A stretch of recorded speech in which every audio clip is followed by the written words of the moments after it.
Muito tem se falado sobre predestinação. E há muito tempo calvinistas e arminianos têm discutido sobre livre-arbítrio, eleição, predestinação e até que ponto Deus escolheu alguns para a salvação e outros para a condenação. O problema ele persiste já há muitos anos, há muitos séculos até. Por aqueles que defendem, como Armínio, Jacob Armínio, o livre-arbítrio, a liberdade de escolha do homem, a resistência à graça, e aqueles como Calvino, que defendia a escolha de Deus, soberano, aquele que decide os que irão ser salvos e os que irão ser condenados, como no radicalismo calvinista. Sendo assim, se Deus escolhe os seus de maneira a escolher os que serão salvos e a escolher aqueles que serão condenados, o homem não tem livre-arbítrio. Ou, se segundo Jacob Armínio, o homem é quem tem o poder de escolher se quer ou não seguir a Cristo, se quer ou não amar a Deus, ele é livre em suas escolhas. É sobre este assunto que eu gostaria de conversar com vocês e trazer à tona a discussão para que algumas coisas ficassem elucidadas, eu penso. Não com a presunção de tentar resolver um problema de séculos, mas demonstrar um ponto de vista teológico que eu penso ser o melhor. A princípio, a palavra predestinação no Novo Testamento, em português, ele é, na verdade, um termo substituto do termo grego proorizo, que significa delimitar, escolher, dar um destino.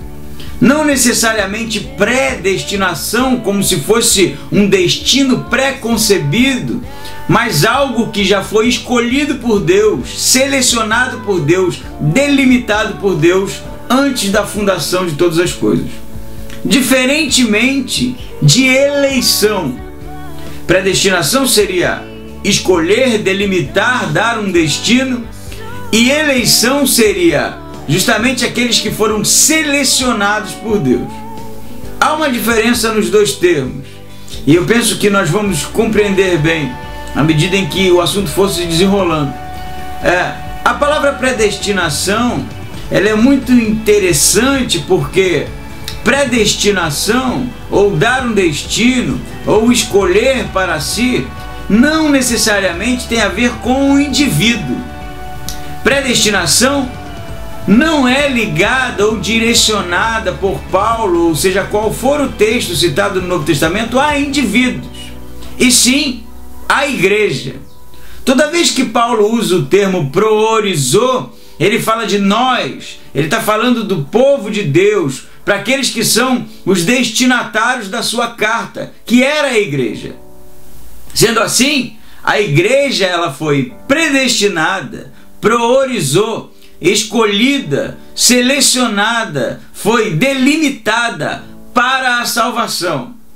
Todo aquele que fizer parte do corpo, este foi escolhido para a salvação. Não que a igreja salve, que a denominação X, que a denominação Y salve, mas o corpo, a entidade teológica, noiva de Cristo, corpo de Cristo, foi eleita, escolhida, predestinada para a salvação.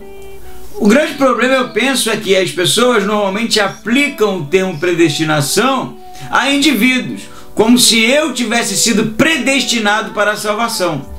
Assim, eu não tenho condições de resistir à graça. Eu não tenho livre-arbítrio. Eu simplesmente aceitei um chamado que Deus já havia predestinado, pré-concebido antes da fundação do mundo. No entanto, além de essa visão gerar alguns problemas que nós vamos tratar, ela não condiz com a maneira em que Paulo a emprega.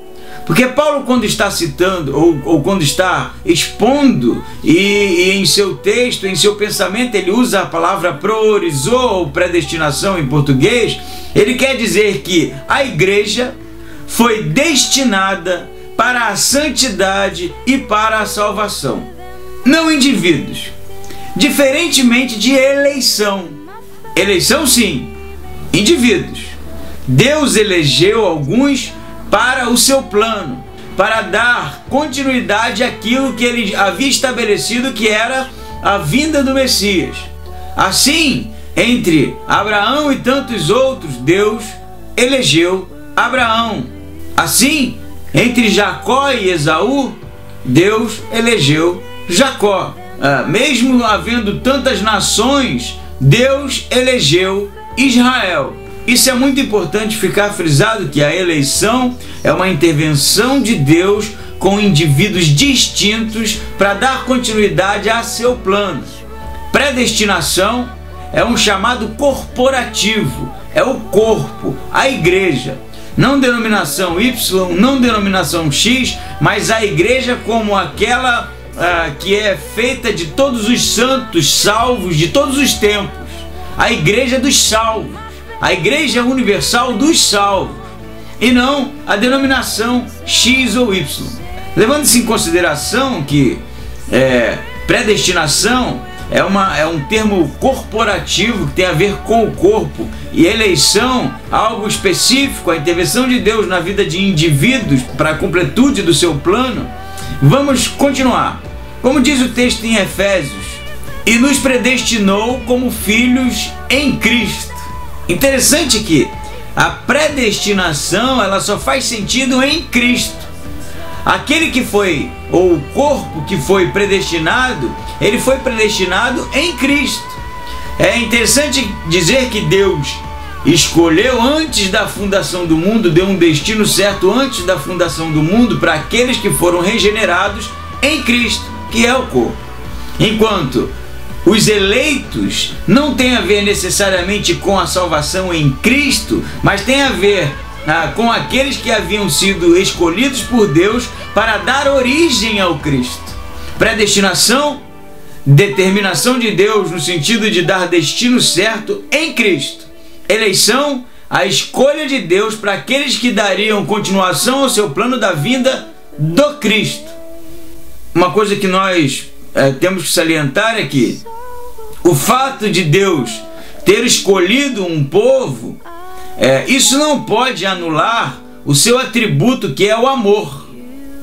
O fato de Deus ter escolhido a igreja, e a igreja ser composta de salvos de todos os tempos, mas que em fazendo parte da igreja também, como salvos, fazem parte do corpo da noiva de Cristo, que foi predestinada desde a fundação do mundo, isso não pode anular o amor de Deus. Por que eu falo isso?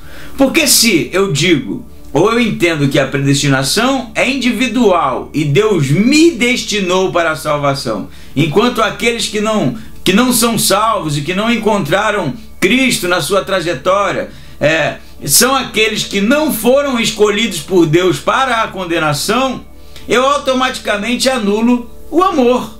Porque nesse caso Deus está amando somente os que Ele escolheu e não amando os que Ele não escolheu. Porque como eu poderia harmonizar Deus amando alguns e os enviando para o inferno? Dificilmente eu conseguiria fazer isso. Por mais que eu diga que é a soberania de Deus, logicamente incongruente seria dizer que Deus ama enviando para o inferno. Ao mesmo tempo, o chamado de Deus para os homens não pode ser falso. Ele não pode dizer, vinde todos os cansados e oprimidos, ao mesmo tempo em que ele diz, vinde todos, mas nem todos serão salvos porque eu não os escolhi. Isso, na verdade, é um problema gravíssimo gerado pela visão hipercalvinista ou ultracalvinista ou calvinismo radical, de que aqueles que não foram escolhidos por Deus para a salvação foram escolhidos para a condenação. Sendo assim, é importante a gente pensar que Deus, em sendo onisciente, conhecedor de todas as coisas, e Deus conhece todas as coisas, não há nada que lhe falte ao conhecimento, e sobre a onisciência nós faremos um vídeo mais para frente, para que possa ser exposto também este atributo de Deus. Deus, conhecedor de todas as coisas, Ele conhece de antemão os que serão salvos. Se Ele é conhecedor de todas as coisas, Ele conhece de antemão os que serão salvos e conhece de antemão os que resistirão à sua vontade. Nesse caso não é uma questão simplesmente de escolha, é uma questão de conhecimento. Uma pequena ilustração para que nós possamos entender este conceito de onisciência e escolha de Deus. Vamos supor que você tenha uma antena que ela receba o sinal com uma velocidade maior que a minha antena de TV, de aproximadamente 90 minutos. Essa antena não existe, mas vamos supor que exista. E aí você, na sua casa, assiste a final da Copa do Mundo, Brasil e Alemanha, que na verdade não era a final, mas o jogo Brasil e Alemanha na Copa do Mundo, e sabe que o Brasil perdeu de 7-1 para a Alemanha. Mas aí, terminando o jogo, você vai para minha casa, onde o jogo não começou ainda, e eu, muito animado, com pipoca, com Coca-Cola, para assistir o jogo Brasil e Alemanha, falo com você e peço para você: escolha um time para que você possa torcer. O grande problema de ser conhecedor do jogo é que você não tem liberdade para escolher um time para torcer. Não inocentemente. Você pode até fazer para me tapear, mas você sabe em seu conhecimento que o Brasil vai ganhar de 7-1. Portanto, escolher o Brasil para torcer de maneira inocente é impossível, porque você já conhece o vencedor do jogo. Eu sei que é uma ilustração muito longe do conceito de onisciência, mas o que eu quero ilustrar com isso é que Deus, em seu conhecimento prévio, em sua onisciência, escolhe aqueles que Ele sabe de antemão que serão salvos. Deus escolhe aqueles que, em conhecendo a liberdade do homem, sabe que esses livremente o escolherão, por isso tomam para si. Deus não pode, em sua onisciência, mesmo sabedor daqueles que irão ser condenados porque resistirão à sua vontade, à sua palavra, escolhê-los para si, porque Ele sabe que esses serão condenados. Assim, o conceito de onisciência ele é interessante porque ele só é válido no sentido de que Deus já conhece de antemão, por isso escolhe. Ele não pode escolher aqueles que Ele sabe de antemão que não aceitarão seguirem a sua vontade. Não faz sentido. Sendo assim, a onisciência ela faz todo o sentido quando nós entendemos que Deus ele escolheu ou destinou a sua igreja em seu conhecimento prévio para a salvação. O corpo, de maneira corporativa, predestinou a igreja para a salvação e selecionou indivíduos em sua onisciência, porque sabia em seu coração, em seu conhecimento, que esses indivíduos receberiam o chamado e aceitariam o chamado, por isso os escolhe para si. O que nós não podemos dizer é que Deus se equivoca em dizer que o chamado de Deus é para todos, para todo homem que quiser livremente vir a Cristo, e ao mesmo tempo dizer que você pode ir a Cristo, mas só serão salvos aqueles que foram escolhidos, porque aqueles que não foram escolhidos não encontrarão salvação. E isso é um falso chamado. No entanto, o chamado de Deus para que todo homem se volte para Cristo é porque todo homem tem liberdade de escolher ser alcançado pela graça ou não. Porque se assim não fosse, teríamos dificuldade até para explicar um mal no mundo e a existência de Deus. Por mais que alguns digam, Deus criou o mal, e isso é um equívoco, é porque o mal que está em Isaías não é o mal maligno, mas é o mal circunstancial, que seria a ida do povo para o exílio babilônico, no sentido de gerar este tipo de mal, que era mal para quem estava indo para o exílio, mas não era mal para a nação, era bem, porque eles voltariam purificados de lá. Não é um mal como estupro, como assassinato, como matar, ou como qualquer outro tipo de mal que nós conhecemos no mundo. Esse tipo de mal não é da conta de Deus, porque se Deus criasse um mundo sem a opção do homem escolher fazer ou o bem ou o mal, Deus estaria criando um mundo de robôs, onde homens e mulheres não teriam liberdade para escolher. E se não tivéssemos liberdade para escolher, não seríamos como Deus, imagem e semelhança de Deus. No entanto, Deus criou um mundo livre, e um mundo livre implica em um homem escolher o bem ou o mal, assim como Adão. Escolher o bem ou o mal traz à tona a existência do mal, que não é a existência enquanto substância, mas é o afastamento de Deus. Sendo assim, Deus escolhe o homem livre, e por causa da liberdade do homem, o mundo é mau. Porque se Deus não escolheu o homem livremente e simplesmente determinou homens para a perdição, e em determinar homens para a perdição determinou também que esses homens fariam mal, e por isso há mal no mundo, então Deus também é mal, porque Ele quer o mal no mundo. E isso, na verdade, é uma incongruência lógica, não faz o menor sentido. Nós só podemos entender criação, onisciência como liberdade, escolha, escolher livremente a Deus. E em Romanos 9, o que está sendo colocado é Israel ter resistido ao Messias. E Paulo vai dizer que se entristece muito porque ele conhece Israel e sabe o quanto eles são zelosos, mas ele vai dizer depois que Deus tem misericórdia de quem quiser ter misericórdia. O argumento de Paulo, o corpo do argumento de Paulo é o seguinte: Deus tem Jacó e Esaú, e Esaú é o primogênito, mas Esaú, ele troca a sua primogenitura por um prato de caça, de alimento.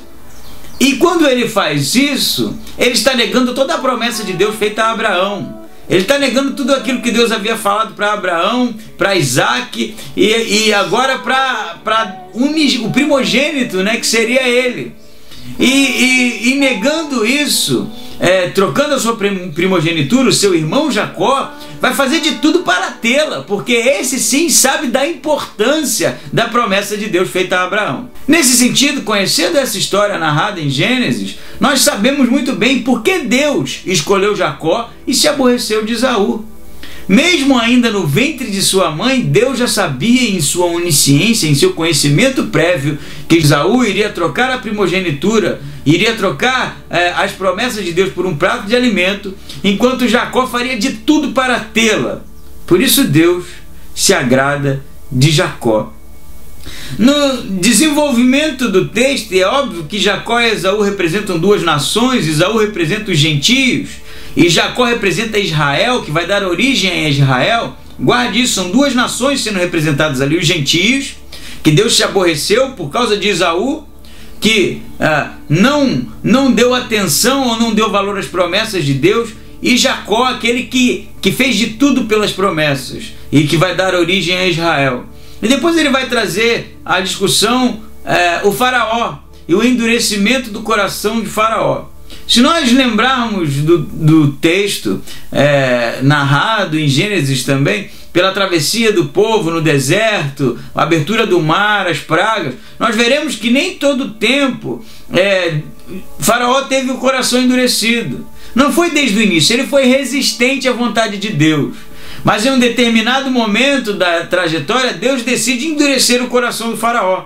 E aí sim, é como se Deus dissesse: agora quem não quer sou eu, porque o seu endurecimento vai ser para a minha glória. O endurecimento do coração do faraó não foi alguém que foi criado para ser endurecido diante de Deus, mas alguém que se endureceu, se tornou empedernido, e por isso Deus usou a dureza do seu coração e a fortaleceu para que a sua glória fosse manifesta. Porque Deus sabia em sua onisciência que faraó de maneira alguma abriria a mão de Israel, daquela nação, como escravo. E assim Paulo vai dizer, mas se é dessa forma, como se alguém estivesse perguntando a Paulo: quem pode resistir então à vontade de Deus, se é Ele quem endurece quem quer? E aí, nesse quesito de endurecimento do coração do faraó, ele vai fazer a analogia dos vasos. E ele vai dizer que o olheiro, ele constrói os vasos da mesma matéria-prima. E alguns vasos são para uso honrosos e outros para uso desonrosos. Vasos para uso honroso eram vasos feitos para que se fosse colocado nele, enquanto conteúdo, matérias de qualidade, como alimentos, como perfume, como material de metal nobre, como prata, como ouro. Enquanto vasos para fim desonrosos eram vasos que receberiam em seu conteúdo matéria sem valor, como os vasos de uso honrosos. Não eram vasos para a destruição, como alguns gostam de dizer, mas eram vasos que não portariam coisas de valor, e sim coisas simples. Assim Paulo vai dizer que o olheiro é quem decide qual vaso vai usar o quê. E da mesma maneira em que o olheiro é quem decide, o vaso não pode discutir com o olheiro por que estou sendo usado dessa forma ou por que não estou sendo usado dessa forma. Porque Paulo está se referindo ao faraó, e Deus ter endurecido o coração do faraó porque quis endurecer, e porque conhecia em sua onisciência que o faraó seria resistente à sua palavra. Mas tem algo mais nesse texto, porque Paulo vai dizer que Deus, ele suportou com paciência os vasos para a destruição, para que a sua glória se manifestasse nos vasos de misericórdia. Guarde bem isso. Os vasos que Deus suporta pacientemente, que estão num lugar de destruição, é Israel. Porque Israel havia sido eleita em Jacó, mas agora estava sendo resistente à palavra de Deus, ao Messias, assim como o faraó. E por causa da resistência do coração de Israel, aí Deus endureceu mesmo o coração de Israel. Isaías diz isso, que os seus olhos seriam cegos para que não enxergassem, eles não escutariam, não ouviriam para que não entendessem, porque Deus endureceu o seu coração, porque eles estavam resistentes. Assim Deus usou a dureza do coração de Israel para que os gentios fossem alcançados. Paulo vai continuar a dizer sobre Israel, e ele diz na continuação do texto que errou Deus em suas promessas? De maneira alguma. O endurecimento do coração de Israel por causa da sua resistência gerará a conversão dos gentios. E Israel olhará para os gentios e em ciúme se voltará para Deus e receberá o Messias. Deus usa o coração duro de Israel para a salvação dos gentios e usa a salvação dos gentios para que Israel se volte para ele.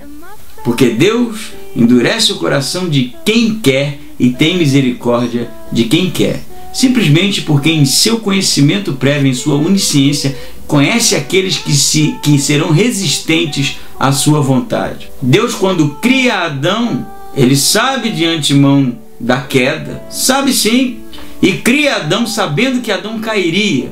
Mas Deus também sabe que depois da queda muitos escolheriam livremente amá-lo. Por isso valeu a pena criar o homem.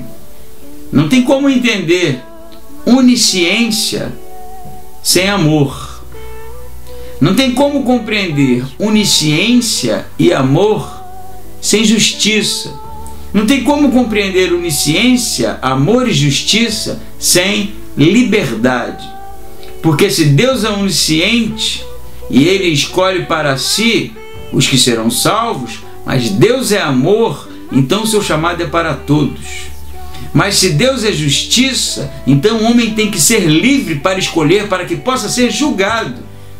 E se Deus, ele em seu conhecimento, em sua justiça, em seu amor, é um Deus todo-poderoso, ele dá liberdade ao homem para que o homem possa escolher.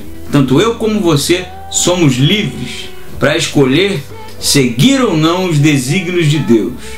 E Deus, em seu amor, espera pacientemente que nós nos voltemos para Ele, ainda que em seu conhecimento Ele saiba de antemão quem são os salvos e quem são os perdidos.